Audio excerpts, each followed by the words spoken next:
satu negara yang dikenal sebagai negara aman damai. Saya berkali-kali bertemu dengan beberapa pejabat dari Finlandia dan juga dari beberapa negara di Afrika termasuk Asia Selatan yang meminta bahwa apa sih resepnya di Indonesia itu 17.000 pulau, ratusan suku, ada ratusan bahasa dan dialek, lalu kemudian ada beberapa agama, tapi kok bisa sampai hari ini masih bersatu dalam satu sovereignty state yang bernama Negara Kesatuan Republik Indonesia. Otomatis jawabannya pasti Pancasila. Itu adalah perekatnya. Tapi apakah negara lain tidak punya itu? Mungkin punya, tapi bentuknya lain. Persoalannya adalah apakah mereka mengalami hal yang sama seperti Indonesia dengan situasi yang berbeda-beda, dengan satu kemajemukan yang berbeda-beda, tapi masih tetap merasa satu entitas. Ini memang menjadi persoalan. Kalau Indonesia ini ada di Arab, mungkin sudah pecah menjadi 15 atau 20 negara. Arab itu bisa dibilang satu suku, satu bahasa, mungkin dialeknya beda. Di Mesir mungkin orang menyebutnya gahwah, di tempat lain kohwah gitu. Itu soal dialek perbedaannya, tapi bahasanya Arab. Nah, ini ternyata mereka tetap tidak bersatu. Kalau kita lihat negaranya Bahrain, Oman, Kuwait, ini kan negara perintil-perintil yang nggak bisa bersatu. Dan mereka sudah tidak sanggup melewati sejarah-sejarah perpecahan masa lalunya. Dan kemudian ideologi-ideologi yang lahir dari bangsa ini, hari ini berusaha dijejalkan paksa ke bangsa kita. Ini kan ironis, ambiguitas.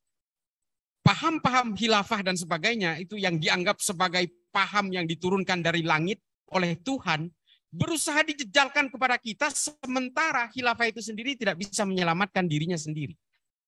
Khilafah itu tumbang 1924 di Turki, lewat Sultan Abdul Majid II, sampai hari ini terkapar dan tidak sanggup mencari oksigen lagi. Dan ini hari ini yang dijejalkan kepada bangsa kita, bahwa ini adalah proyek masterpiece ciptaan Tuhan yang harus kita anut dan seolah-olah ini adalah solusi bagi semua. Ini yang harus kita pahami, bahwa paham-paham seperti ini adalah paham-paham yang sebenarnya ingin mendegradasi Pancasila secara evolusif. Ini yang harus kita pahami.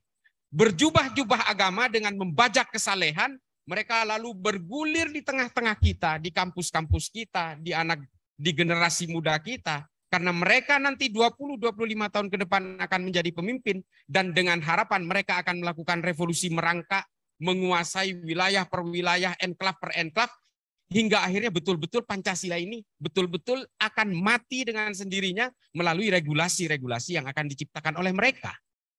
Ini yang terjadi hari ini. Jubah-jubah agama ini kemudian diberi sorban, diberi narasi-narasi ayat-ayat dan sebagainya.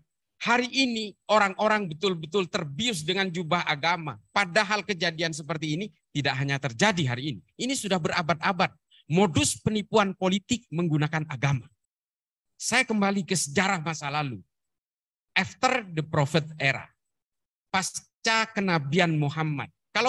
Kalau soal Nabi Muhammad kita tidak perlu bahas. Ini kepemimpinan nubuah. MPR-nya Allah langsung. Nggak perlu digugat.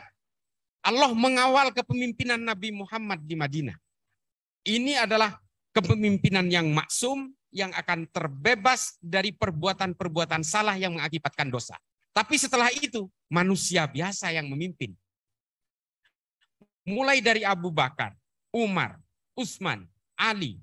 Ini semua adalah para sahabat yang pada prinsipnya ring satunya Nabi Muhammad, tapi sebenarnya manusia biasa. Lalu, apakah saya ingin mendevaluasi dari para sahabat itu? Tidak. Wallahi tidak. Ini adalah orang-orang suci.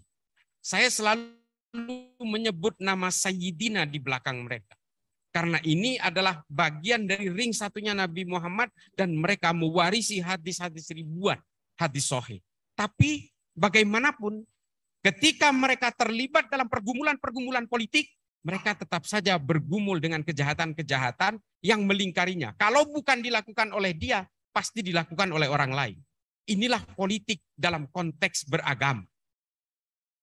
Kalau kita lihat misalnya, kejahatan-kejahatan yang terjadi di seputar Khulafaur Rasyidin ini harus kita pahami penuh dengan kejahatan-kejahatan. Hari ini yang dijual khilafah itu adalah soal proyek-proyek masterpiece seolah-olah Muhammad Al-Fatih menaklukkan Konstantinopel itu atas nama Islam. Saya bantah ini. Ini adalah ekspansi kekuasaan, Pak. Kalau kita mau tahu kita hari ini dibanggakan dengan khilafah yang menguasai Eropa hampir 700 tahun, seolah-olah ini adalah kekuasaan Islam. Bukan, ini kekuasaan politik orang Arab yang ingin menjajah Eropa. Islam tidak mengenal pembunuhan. Bani Umayyah menguasai Eropa mulai dari semenanjung Iberia sampai ke pinggiran Toulouse di Prancis, membunuh 21 juta orang. Ini bukan Islam, Pak. Ini politik yang menggunakan jubah-jubah keislaman. Setelah kekuasaan terakhir Islam tumbang di Granada, di bawah Amir Muhammad ke-12, apa yang terjadi? Keimanan Islam juga tumbang di Eropa, tidak menyisakan satu genetik pun orang Islam di Eropa. Kalau hari ini ada orang Islam di Eropa, itu imigran, Pak, atau pengungsi dari negara-negara Arab. Tidak ada satu genetik pun disisakan. Masjid menjadi gereja, istana raja menjadi museum dan sebagainya. Sampai hari ini, itu yang terjadi kalau kita lihat di Spanyol misalnya, atau di Italia. Gereja-gerejanya itu bekas masjid, makanya ada menara dan sebagainya. Itu yang disisakan. Kalau keimanan menumpangi politik, ketika politiknya tumbang, keimanannya juga tumbang. Makanya saya mengatakan, kalau kemarin ada Pak Surya Paloh mengatakan politik identitas atau politisasi agama itu tidak selalu negatif, saya bantah.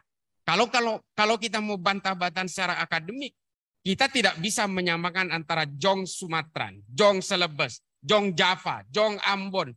Mereka berjuang untuk mengusir penjajah yang musuh bersama. Ini namanya politik integritas, bukan politik identitas. Kalau politik identitas itu adalah bangsa yang besar, massa yang besar dipecah-pecah untuk kepentingan dirinya sendiri dan untuk melawan musuhnya sendiri.